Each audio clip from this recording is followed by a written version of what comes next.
UCM again in person. So be there, be square.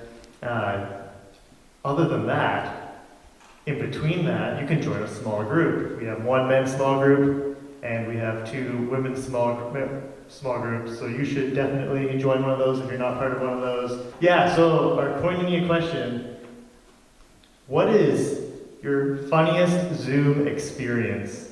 So I don't have the funniest one. I keep on hearing hilarious Zoom experiences. For example, my prof was doing interviews for the new Dean of Science, and he had this genius idea that, I don't need to wear pants because you only see my upper half, so I just wear a button-up shirt and I don't need to wear pants. He had boxer shorts on because he's not a maniac. And then his dog started doing something in the hallway, so he got up and went out the door, and then he came back and then realized that was in camera. Hey there, UCM. I'm here at UCM. We're having one of our few in-person UCMs. And today's koinonia is what is the funniest moment that you've had on Zoom. I have staff meetings on Zoom, but we don't have the video on, and that cuts out most of the comedy. So not a whole lot's happened other than there was, I think, an update that automatically had us all unmuted. So the first time that happened, there's a lot of talk in the background and shuffling of papers. And it was just real awkward because nobody wanted to bring it up. But then eventually we had to say something. And thankfully, we said something before someone said something really random in the background. So not quite a funny moment. We kind of stopped a funny moment from happening, but. So it was the beginning of class a week and a half ago, and my professor starts the class and everyone's complaining about how cold it is because it was not very warm. And then she goes, I'm really excited for menopause because then it won't be cold anymore. And all the guys just start laughing, but everyone's muted, so it's just kind of it feels like an awkward silence, but I know everyone's laughing from their individual cameras. So it's just interesting way to start the class. Okay, worst Zoom experience. I was in my car and I had a class and I was desperate because I was driving to Nanaimo, but I hadn't made it. And I was like, it's fine, I'll just stop at Tim Hortons and do my class in my car. So I was there, and then I accidentally turned on my camera, and everyone's just staring at me in my car with the highway traffic going by in the background. And yeah, they were like, oh wow, that's some dedication right there. Thank you. Thank you. So we have a professor that has 7 roosters, and so we're all having Zoom calls, and all the roosters just start making so much noise, and we can't hear the professor what he's saying, and so everyone's just laughing. So it's probably the weirdest one and craziest moment of my Zoom so far. I was once trying to present this microeconomics project. I was feeling pretty good about myself. I got disconnected at some point. I don't know when. And at one point my friend just messaged me, she was like, hey, you kind of got disconnected. I'm like, oh, this sucks. I don't know at what point people just stopped hearing what I was saying. So this is found in Hebrews chapter 6. And it says, for land that has drunk the rain that often falls on it and produces a crop useful to those for whose sake it is cultivated, receives a blessing from God. But if it bears thorns and thistles, it is worthless and near to being cursed, and its end is to be burned. So, as I read that, the conclusion of that chapter is the famous, for we have this hope as an anchor for our soul. But the thing is, what the author is getting at when he shares that is, for myself, to think in the moment to receive the rain as it comes, to receive the weather, weathering a storm, experiencing the conflict of life as it comes to us. Because in that stillness, that is where the growth happens.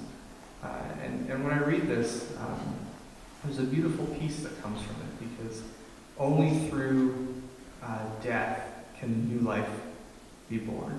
There's a process to the physical, to growth, and there's a process to the spiritual, to growth. And where that starts is the death of myself, the bearing of the cross, because Christ has taken up that cross, and he has permitted me to have the same opportunity to do the same. So what are the insights that we can glean from this passage? Well, I think one of the first things that stuck out to me and stuck out to the church in Washington, D.C. was God speaks, okay? And it gets to the question, who does God speak to? And because I think we're sort of conditioned to believe that God only speaks to special people, all right? But if you read this passage, you read it closely, who is Ananias? Doesn't say anything about him other than he's a disciple. He's not a designated prophet. He's not an apostle. And he's not even a deacon. All right? He's simply identified as a disciple, which very simply is a follower of Jesus. He could have been a plumber, a baker, a lawyer, a biochemist, anything. I don't know if they have biochemistry back then, but, Many times we think we need special status in order to hear from God. And I think this passage makes it very clear to us we need to be a disciple and a follower of God in order to begin to hear from God. You call my name, and I ran out of that grave. Out of the darkness into your glorious day. You call my name, and I ran out of that grave. Out of the darkness into your glorious day. Christ alone, my hope is found. He is my light, my strength, my song. This cornerstone, this solid ground, firm through the fiercest drought and storm. What heights of love, what depths of peace, when fears are still, when striving cease.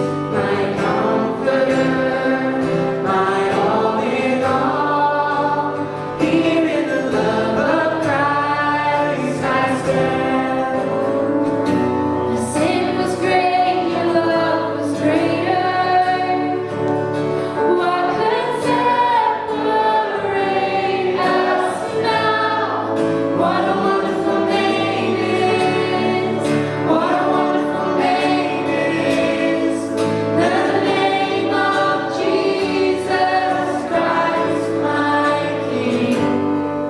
What a wonderful name it is. Nothing compares to this. What a wonderful name it is. The name of Jesus. Hi, Jaden Welsh reporting from UCM Nanaimo here. I have Alex from Alberta. And Alex, I was just wondering if you could tell me, what is your thoughts on the rising cost of Alberta premium beef?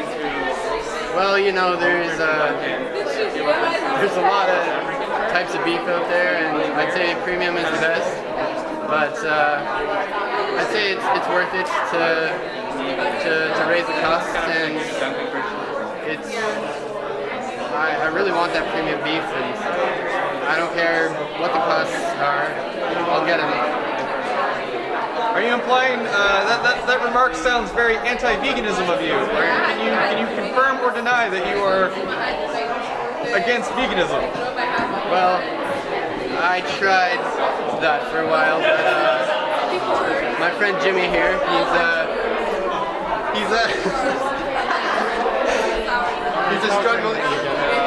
We have a recovering vegan, and we have a pro advocate for premium Alberta grass-fed BC beef. What are your thoughts on the pipeline?